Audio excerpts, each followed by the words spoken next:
So if you've heard about the Dead by Daylight PTB or player test build, I'm going to explain what that is and how you can access it. So the player test build is only available on Steam at the moment for Dead by Daylight. So you can't do it on console, you can only do it on PC. And the PTB is, as it says, a test build of the next patch or chapter that's going to be coming out for Dead by Daylight. So what it lets everybody do who's got Steam, you can switch to the test version of Dead by Daylight and get into the game and actually try out the new map, the new killer and the new survivor before they're officially released. And obviously you don't have to pay for them either, they're there for free for you to try out. Now the idea is that you try playing as the new killer and new survivor and then on the new map, and that you report any errors and bugs that you come across. You report those to the devs so that they can hopefully make changes and tweak things before the chapter is officially released. So the way that you get into the DBD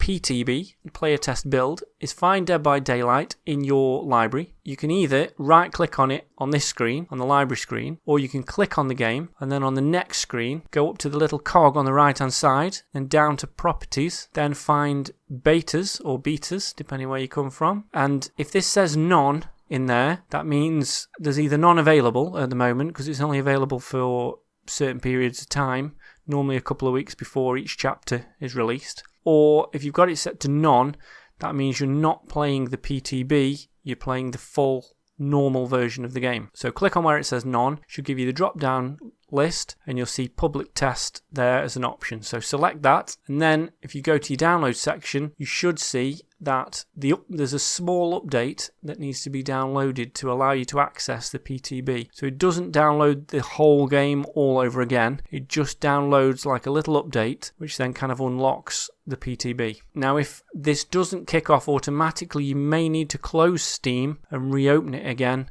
to kick this off and to get started downloading. So as you see this time, this one I'm downloading is 911 meg, which is just a small patch. So you've got to wait for that to download depending on how long it'll take on your internet connection and how fast your computer is. Then once it's finished downloading, it actually applies the patch to your installed game. Now mine did actually come up with an error while it was doing this and said that the patch files were corrupted, the update files were corrupted, but it just let me retry, do it again, and then the second time it worked okay. So you just got to wait for that to go through, and once that's all done and complete, then the next time that you load the game, you'll see when you get to this first screen that it shows the version that the next patch is going to be, and then when it starts to load you'll see that it says PTB in brackets. It shows that you're on the public test build, and then when you finally get into the actual game you'll see on the right hand side that it says public test build on the right hand side, so that you can clearly see you're in the PTB. Now any progress that you make with the killer while you're in this PTB will be lost at the end of the